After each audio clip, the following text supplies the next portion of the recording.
गुड्डू पांडे और रिजवान की बहुत गहरी दोस्ती थी और ये दोस्ती लगभग 5-6 साल पुरानी थी। पूरे मोहल्ले में इन दोनों की दोस्ती की चर्चा हुआ करता था। लोग मिसालें दिया करते थे कि दोस्ती हो तो रिजवान और गुड्डू पांडे की जैसी। अलग अलग धर्म के होने के बावजूद इतनी गहरी दोनों में दोस्ती है। अगर गुड्डू के घर पर कोई पार्टी प्रोग्राम हो तो रिजवान पूरे परिवार के साथ जाता था। अगर रिजवान के घर पर कोई पार्टी फंक्शन हो तो गुड्डू अपने पूरे परिवार के साथ आता था। दोस्ती अच्छी खासी चल रही थी और इसी बीच एक ऐसा वाक़या हो जाता है जो इन दोनों दोस्तों के बीच में एक जीवन भर की खाई पैदा कर देता है। दरअसल होता ऐसा है कि रिजवान जो था वो अपनी पत्नी को गुड्डू के साथ आपत्तिजनक हालत में देख लेता है।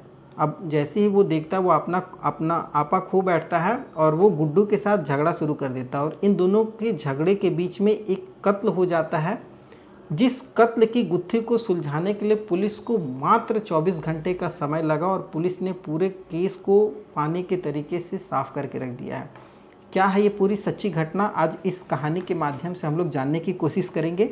नमस्कार, मैं सत्या सिंह और आप देख रहे हैं द बुड़बक मंच। दरअसल आज की जो ये पूरी सच्ची घटना है, ये घटना गोंडा की बताई जा रही है।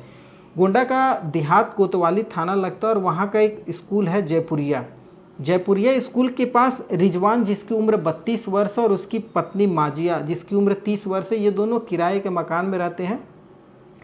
बताया ये भी जा रहा है कि रिजवान ठेला वगैरह लगाने का काम वगैरह करता था और उसकी जो दोस्ती थी वो सर्वेश उर्फ गुड्डू पांडे से थी और दोस्ती लगभग 5-6 साल पुरानी थी।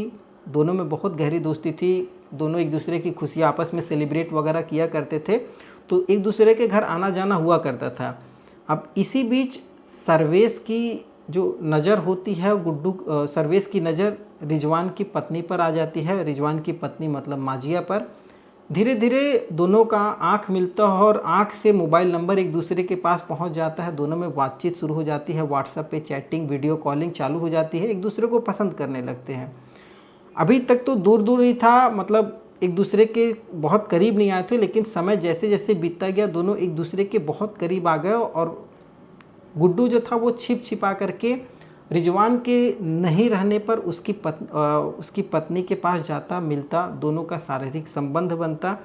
ये सब सारी चीज़ें बहुत आराम से चल रही थी।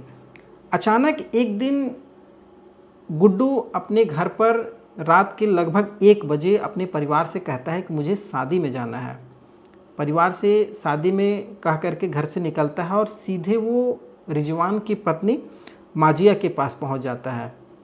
माजिया जो कि खाना पीना खा करके सो चुकी थी, लगभग 1:30 बजे का समय था। बताया ये भी जा रहा कि माजिया गुड्डू का इंतज़ार कर रही थी और जैसे ही गुड्डू घर में आता है माजिया जा करके दरवाज़ा खोलती है और गुड्डू को अपने कमरे में ले करके चली जाती है। और माजिया का जो पति था रिजवान, वो दूसरे कमरे में सोया हुआ था। अब गुड्डू और माजिया एक कमरे में आ जाते हैं। जैसे ही वो कमरे में आते हैं दोनों एक दूसरे के साथ फिज़िकल रिलेशनशिप बनाना शुरू कर देते हैं और जो आवाज़ें होती हैं वो आवाज़ें कमरे में गूंजती हैं और उन आवाज़ों को सुनता है रिजवान, तो रिजवान को कुछ अटपटा लगता है। उसे महसूस होता है कि जब मैं बाहर हूँ तो अंदर कमरे में कौन है। वो तुरंत बाहर से कमरा खटखटाना शुरू कर देता है। कमरा खुलता नहीं है, लेकिन जैसे ही वो धक्का देता है कमरा खुला हुआ होता है। वो सीधे उस कमरे में दाखिल होता है और जब सामने देखता है तो उसकी पत्नी और गुड्डू, सर्वेश उर्फ गुड्डू पंडित और गुड्डू पांडे, ये दोनों एक ही बेड पर बिना कपड़ों के एक दूसरे के साथ लिपटे हुए हैं। अब जैसे ही ये पूरा नज़ारा देखता है रिजवान का, मतलब अब उसको ऐसा महसूस होता है कि अब वो क्या कर जाए। वो तुरंत देखता है कमरे में एक फावड़ा रखा हुआ और फावड़े को वो उठाता है, ताबड़तोड़ सर्वेश के ऊपर हमला शुरू कर देता है। सर्वेश को उसके सीधे सर पर, उसके शरीरों पर वार करता है। जब तक उसे लगता नहीं है कि अब गुड्डू पांडे जो है वो मर चुका है, तब तक वो उस पर वार करते रहता। उसके बाद वो अपनी पत्नी पर भी वार करना शुरू कर देता उस फावड़े से। वो उसको भी तब तक मारता है जब तक उसको लगता है कि अब ये भी मर नहीं गई है। मारने के बाद वो अपने आप को तुरंत पुलिस को फ़ोन करता है रात में और कहता है कि मैंने अपनी पत्नी और वो पत्नी का जो आशिक है, मतलब मेरा दुश्मन, जो दोस्त था वो दुश्मन बन चुका था, उसको मैंने मार दिया है। अब पुलिस जैसे ही इन सब चीज़ों को सुनती है, पुलिस भी रात में हक्का बक्का हो जाती है कि ऐसा कैसे हो गया। मारने वाले ने खुद ही फ़ोन करके बताया है। पुलिस की पूरी टीम जब वहाँ पहुँचती है, रिजवान को अपने कब्जे में लेती है और उससे पूछताछ करती है। तो रिजवान जो चीज़ें कहता है वो भी पुलिस भी हैरान थी। रिजवान कहता है कि लगभग रोज़ रात में हम जब भी खाना खाते, खाना खाने के बाद अचानक से मेरे को बहुत ज़ोर की नींद आती थी और ऐसा लगता था कि जैसे मेरे खाने में या मेरे पीने में कुछ ऐसा नशा मिलाया जा रहा है।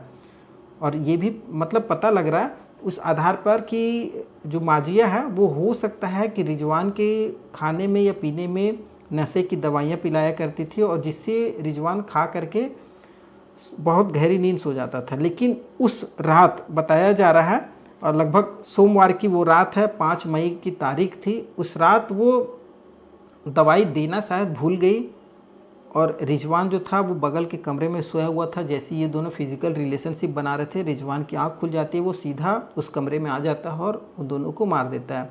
अब बताया ये भी जा रहा है कि जो गुड्डू पांडे है, गुड्डू पांडे के लड़के की लगभग 5 साल का लड़का है गुड्डू पांडे का, और उसका मुंडन भी है 9 तारीख को, 11 तारीख को भोज भी है। और इस फंक्शन का पूरे नाते रिश्तेदारों में, पूरे इलाके में कार्ड भी बांट दिया गया है। और इसी बीच गुड्डू पांडे के साथ इस तरीके की घटना घट जाती है जो अपने आप में काफ़ी ज़्यादा हैरान करने वाली घटना बताई जा रही है। अब इस घटना को लेकर के पुलिस ने एफआईआर भी दर्ज कर लिया है। गुड्डू पांडे के जो पिताजी हैं उनकी तरफ से पुलिस को शिकायत दर्ज करवाई गई है और रिजवान को बाकायदा उसमें दोषी बनवाया गया है। और पुलिस भी कह रही है कि अपनी तरफ से हर वो कोशिश करेगी जिससे रिजवान को कड़ी से कड़ी सज़ा मिल सके। खैर, यहाँ पर बहुत सारी ऐसी चीज़ें हैं जो इन हत्याओं को लेकर के कई ऐसे सवाल भी खड़ा करती है। कहीं ना कहीं उसकी पत्नी खुद भी दोषी थी जो अपने लाइफ में गुड्डू को लेकर के आई।